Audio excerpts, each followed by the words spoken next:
koyo wingi nebar senyum rajangmu wit sawit mriki nganti sore ceria sepanjang hari nadyan keringat rakrasa banjiri klambi wayah wengi bulane ketutup meko wayah sepi tak buka topenge roko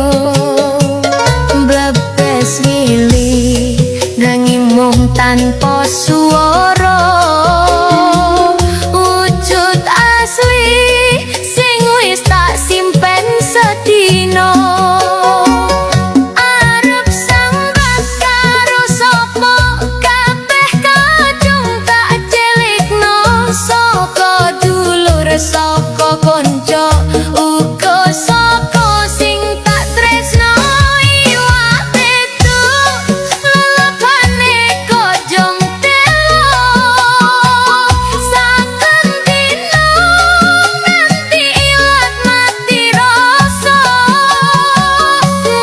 mamrihe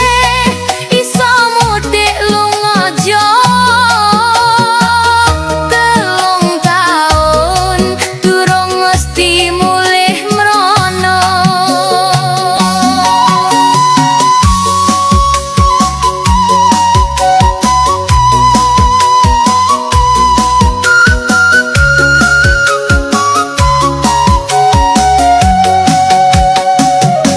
saben wulan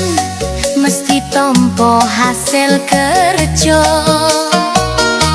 luwih akeh dibanding bupati Jawa